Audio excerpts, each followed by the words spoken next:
없다는 겁니다.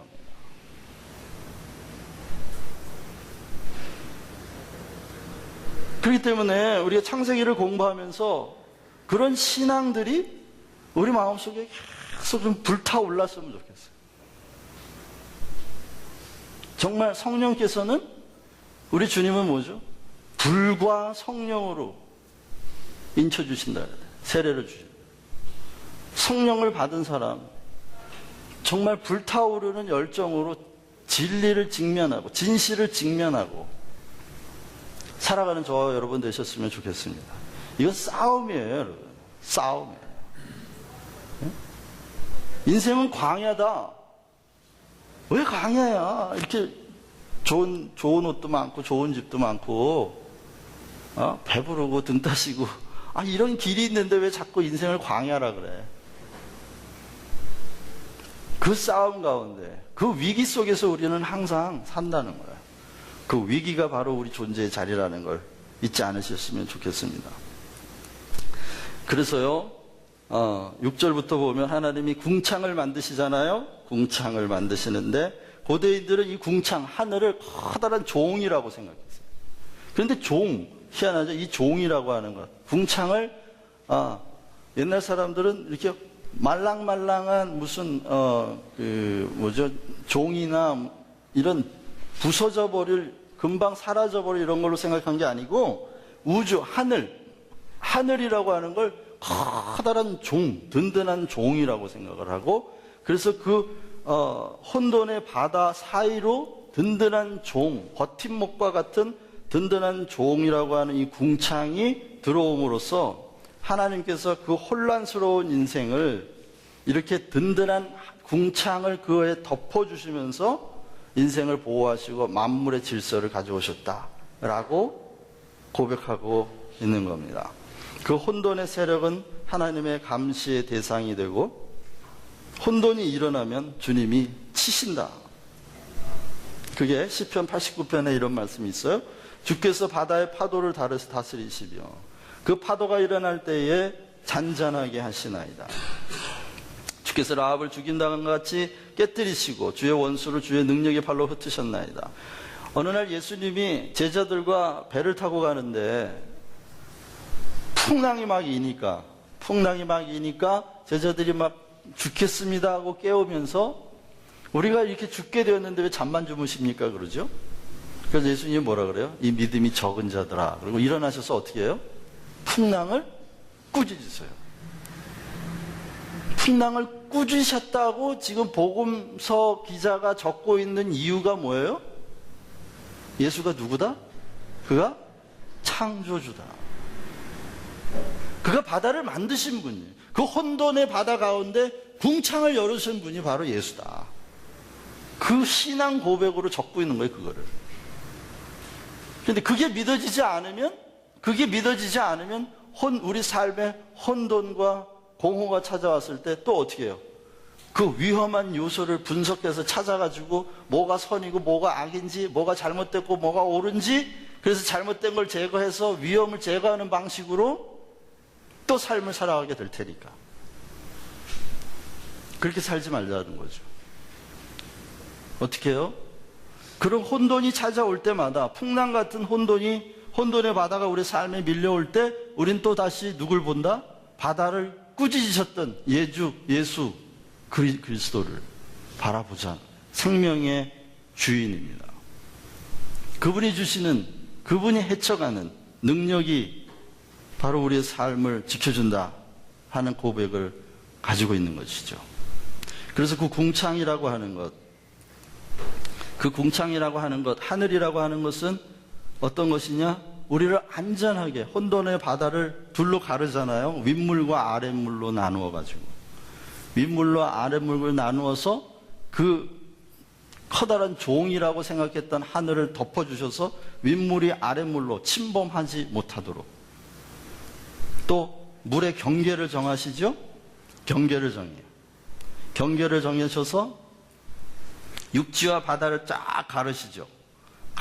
갈라가지고 물이 육지를 덮지 못하도록. 여호와의 말씀이니라 너희가 나를 두려워하지 아니하느냐? 내 앞에서 떨지 아니하겠느냐? 내가 모래를 두어 바다의 한계를 삼되 그것으로 영원한 한계를 삼고 지나치게 못하게 하였으므로 파도가 거세게 이나 그것을 이기지 못하며 뛰노나 그것을 넘지 못하느니라. 하나님이 경계를 정하셨어요. 그 혼돈이 넘어오는 경계를 정하셨다. 다시 말하면 그 혼돈마저도 하나님의 다스림 속에 있다. 하나님이 경계를 딱 정하시는 게 얼마나 중요한지 몰라요? 여러분. 근데 이 심리 상담을 하다 보면 많은 사람들이 어떤 문제를 가지고 있냐면 이 경계선을 치지 못하는 것 때문에 일어나는 수많은 문제들을 가지고 있는 걸 알게 됩니다. 경계를 못 쳐요. 그러니까 울타리가 없어요. 그리고 삶의 경계가 없어요. 다시 말하면 네 거 내 거가 없어요. 너와 나의 한계가 없어요. 특히 한국 사람은 너도 없고 나도 없고 뭐만 있죠? 우리만 있다 말씀드렸잖아요. 마누라도 누구 마누라? 우리 마누라. 심지어는 부인까지도 공유하고 공동 소유로 얘기해야만 겸손한 것으로 받아들여지는. 그래서 경계가 없어요. 경계선이 없는 사람들이 한국 사람들이 대부분입니다. 그러면 생겨나는 문제가 뭐겠어요?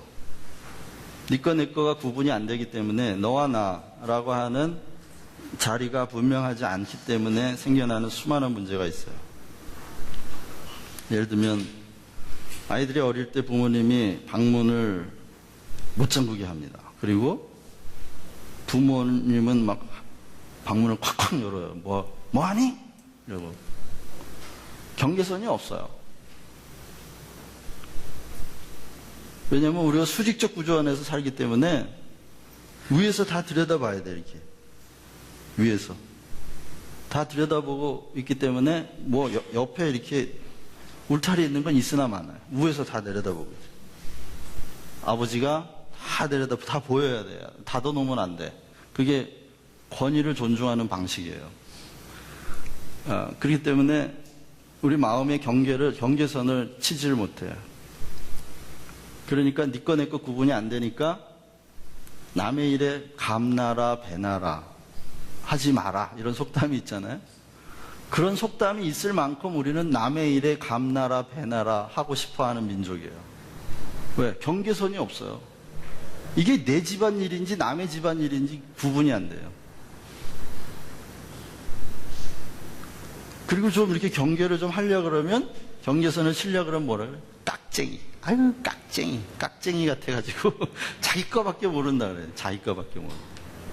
근데 이게 실제로 주고받는 물건 사이만이 아니고요. 관계 면에서도 이게 없어요. 경계선이 없어요. 경계선이 없으니까 막 남의 집 일을 가가지고 관계 문제를 가가지고 이렇게 해라 저렇게 해라 막 얘기하면 이게 조언이 되는 게 아니고 그 사람을 돕는 일이 아니라 막 사람이 사공이 몇 명이 와가지고 이렇게 해라 저렇게 해라 본인은 정말 죽어나는 거죠.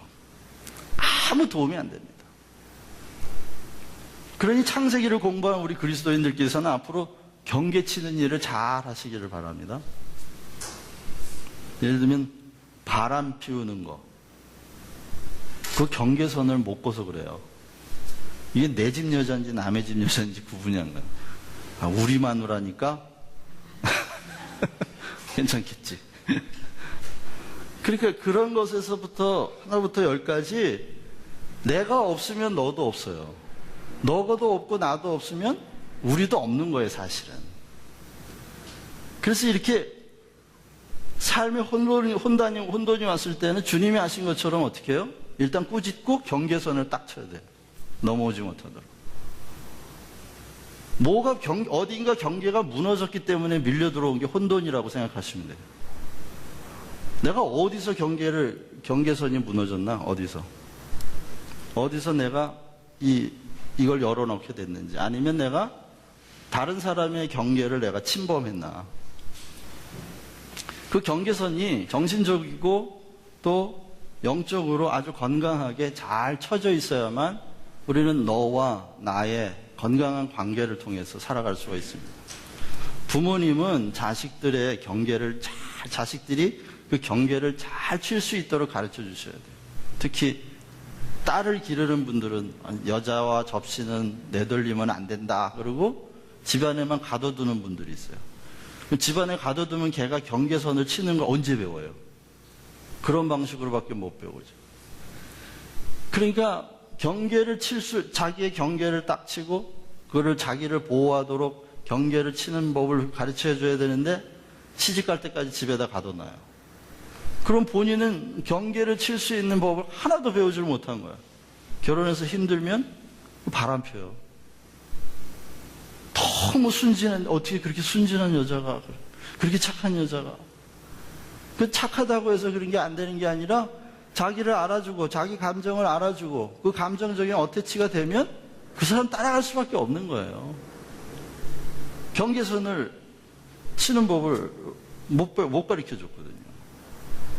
근데 주님이 창세기에서 왜 혼돈의 바다 가운데에 궁창을 두고 그리고 경계를 세웠다고 말하고 있는지 우리가 좀 깊이 생각해 봐야 될 것 같습니다. 주께서 꾸짖으시니 물은 도망가며 주의 우레소리로 말미암아 빨리 가며 주께서 그들을 위하여 정하신 주신 곳을 올라갔고 산은 오르고 골짜기는 내려갔나이다. 주께서 물의 경계를 정하며 넘치지 못하게 하시며 다시 돌아와 땅을 덮지 못하게 하셨나이다. 네, 이것도 마찬가지죠. 그러면 보세요. 혼돈과 어두움에 대하여 주님이 하신 방식은 그 권위로 명하셨습니다. 그래서 하나님이 예수 그리스도를 믿는 자들에게 뭘 주셨다? 요한복음 1장 12절 다 같이 시작. 영접하는 자 곧 그 이름을 믿는 자들에게는 하나님의 자녀가 되는 권세를 주셨습니다. 그러면 아들이 되는 권세를 주셨다면 아들의 권세를 주신 거죠. 예수님이 바다를 향하여 꾸짖었던 그 혼돈의 세력에 대하여 꾸짖었던 그 권세, 조금도 모자라지 않는 그 똑같은 권세를 누구에게 주셨다? 믿는 자들에게 주셨다. 근데 그 권위가 뭔지 개념이 없기 때문에 권위를 가지고도 사용을 안 해요. 혼돈이 오면 아이고 큰일 났네 하고 어떻게 위험한 요소를 제거하는데 계속 급해가지고 혼란이 오고 풍랑이 오면 어떻게 돼요? 제일 먼저 내가 누군가를 생각해야 돼. 내가 지난번에도 한번 강의를 드렸는데 자 권세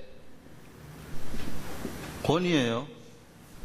권위 이게 어디서 나온다고요? 권세에서는 뭐가 나와? 힘이 나와요. 파워가. 그러니까 꾸짖으니까 바다의 그 엄청난 에너지, 풍랑의 에너지가 잠잠해지죠? 엄청난 힘이 나오는 거예요. 그런데 이 권세는 어디서 와요? 권세는 어디서 와요? 기억 안 나세요? 배웠는데 한번. 그러니까 제가 그랬어요. 성경 공부는 무슨 공부다? 개념 공부라고요. 성경 공부 한번 따라 하시죠. 성경 공부는 개념 공부다. 개념이 이해가 안 되면 성경을 볼 때 까막눈이에요. 안 보여 아무것도.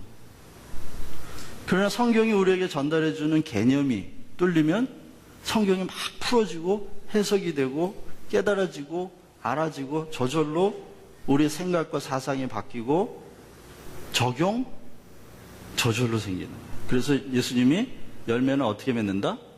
저절로 맺는다. 저절로. 개념이 깨달아지셔야 돼요. 그래서 지금 이렇게 하는 것 개념을 가르쳐 드리는 게 개념. 왜 힘이 권세 앞에 굴복하느냐 하는 거예요. 하나님이 말씀으로 세상을 천지를 창조하셨다. 그래서 예수님이 뭐라 그래요? 요한복음 12장을 보면 아버지의 명령이 영생인 것을 아노라.